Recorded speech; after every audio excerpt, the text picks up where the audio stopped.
But why is pharmacy so important in a discussion on integrated care?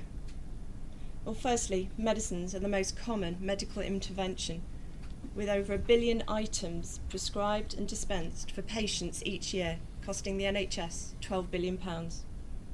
But worryingly, the World Health Organization estimate that between 30 and 50% of medicines are not taken properly, significantly impacting on treatment outcomes and accounting for between 5 and 8% of emergency hospital admissions.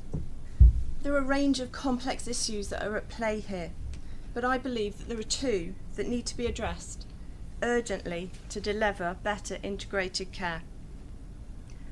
Firstly, there are issues around the interfaces of care and the quality of medicines information available to clinicians when a patient is admitted, often resulting in a lengthy investigative process.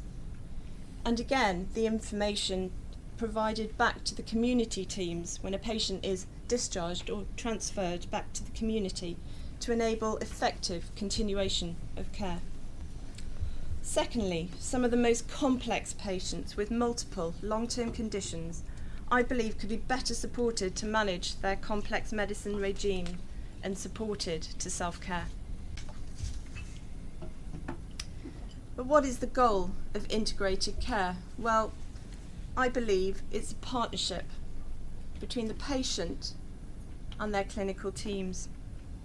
From the patient's point of view, they are empowered and properly informed on their condition, their treatment, and how to manage symptoms and side effects.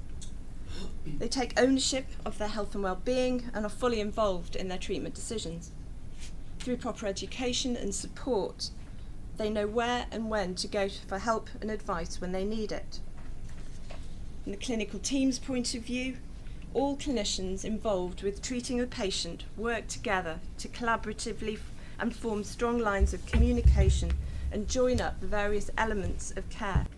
What I believe we need is a patient-centric medicine service, which builds on what Neil was talking earlier about the community pharmacy partnership, but brings together all available infrastructure to create a true partnership with the NHS. Also important is the provision of the right amount of education and support so that patients are empowered to take their medication properly and control over the management of their condition. But where do we go next? Well, I think there's 3 things that we need to do. Firstly, we need to change the way we assemble care for patients.